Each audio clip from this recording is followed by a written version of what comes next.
The Janus Controller is a board that was designed for the position and velocity control of brushless motors. This board has a magnetic encoder, a sensor, a temperature sensor, a 3-phase gate MOSFET driver, 3 MOSFET half bridges, and 3 current sensing resistors.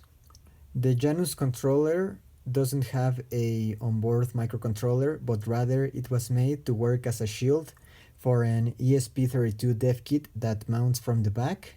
This was to make it a little bit easier for students and hobbyists to program the board and to bring down the overall price of the board.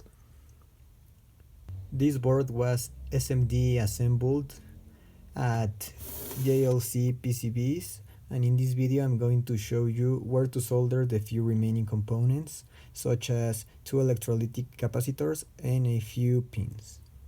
What we're going to need is the Janus Controller board, an ESP32 dev kit board, electrolytic capacitors, some female header pins, a few male pins, 2 pin jumpers, and lastly a connector for the power source.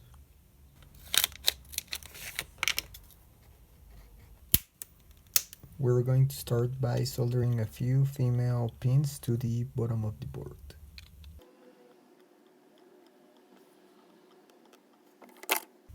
Now we're going to solder 2 strips of 2 pins. These strips are going here and here. Now we're going to solder 5 pins here and 2 pins here. Now we are going to solder the power supply connectors. You are going to have to bend just a tiny bit the pins for it to fit.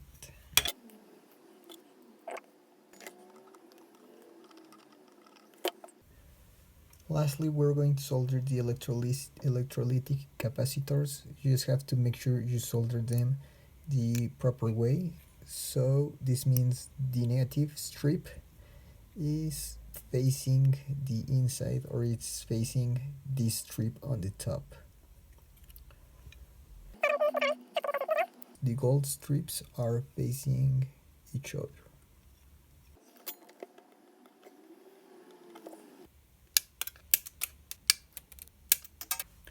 That's all we have to solder.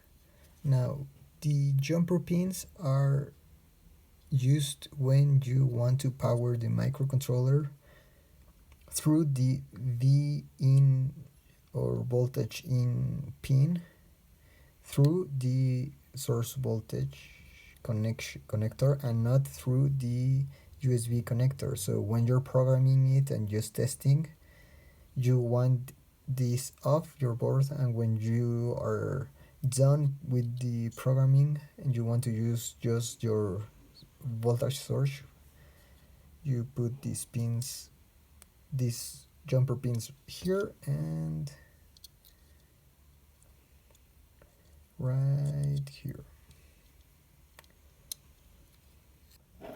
I have another board inside this 3D printed test station that's working with a June M4234 brushless motor, and inside there is a tiny magnet that is what gives the position to the magnetic encoder that's on the board.